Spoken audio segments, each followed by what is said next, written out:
मुकेश कुमार सिंह जी, मुंबई से।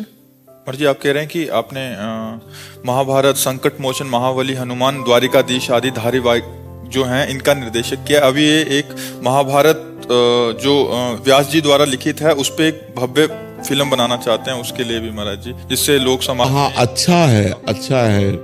किसका प्रश्न है?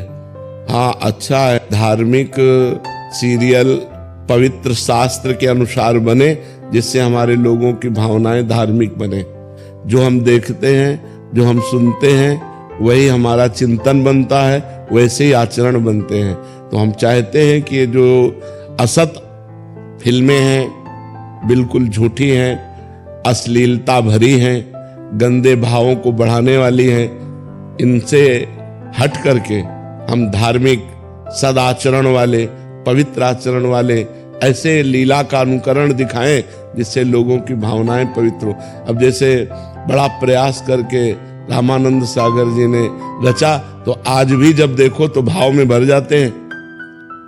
लीला अनुकरण है, महाभारत का बहुत पवित्र अनुकरण, लीला अनुकरण है। आप जरूर करो। छोटे छोटे ऐसे चरित्र हैं महाभारत के अंदर जो लोक शिक्षा के लिए बहुत अनुकरणीय है।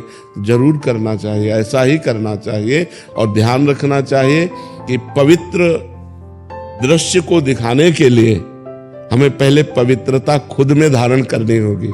अगर हमारे पात्रों में, अभिनयकर्ताओं में पवित्रता नहीं रही, तो फिर वो, अब जैसे गंगा जी का अभिनय करना है तो उसको पहले उपवास करके पवित्र होकर अपने भावों को पवित्र करना चाहिए, फिर अपने में गंगा की भावना करे, तब वो अभिनय करे।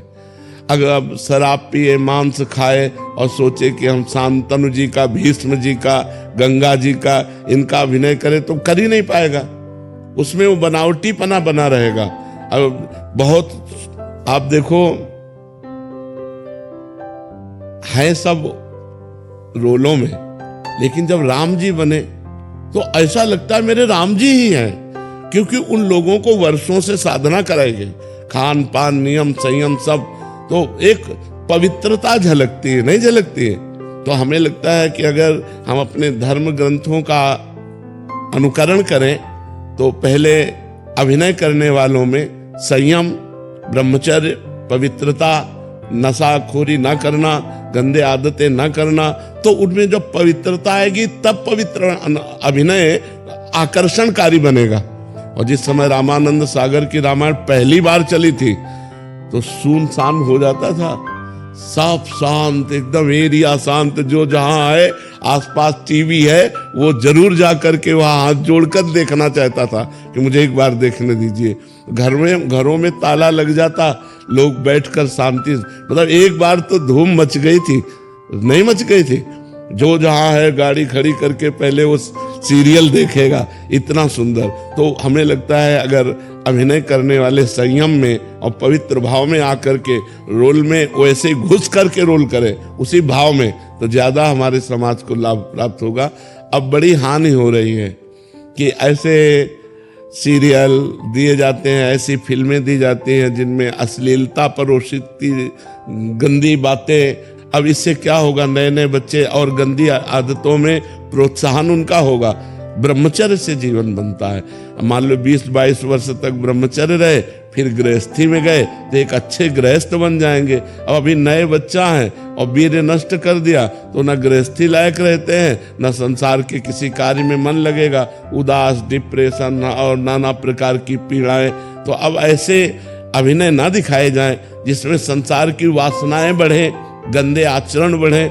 ऐसे सदग्रंथों का अनुकरण किया जाए, बहुत अच्छा है, बहुत अच्छा है। हम हृदय से सपोर्ट करते हैं कि सदग्रंथों का अनुकरण किया जाए।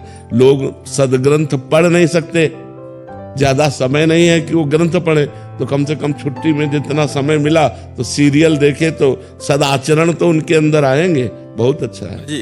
हमें जहाँ तक समझ आ रहा है, एक निर्देशक के लिए सबसे कठिन ये हो जाता है कि ऐसे किरदार मिलना जो मतलब जैसे आप कह रहे हो वैसी भावना से युक्त हो। नहीं, जब हम देखते हैं किसी फिल्म में कि ये शराब पी रहा है और उसी को हम देखें कि वो सद अनुकरण कर रहा है, तो हमारी श्रद्धा नहीं बनेगी। तो ये जरूर देखना चाहिए कि अभिनयकर्ता हमारी समाज में गंदे स्वरूप में तो प्रस्तुत नहीं हो चुका है, अगर वो गंदे स्वरूप में प्रस्तुत हो चुका है तो उसे परम पवित्र रूप देने में उपहास होगा। तो जरूरी नहीं है कि विश्वविख्यात अभिनय करता हो, जरूरी नहीं है। अगर वो पवित्र अभिनय कर ले और पवित्रता से करे तो उसकी अलग छाप बन सकती है।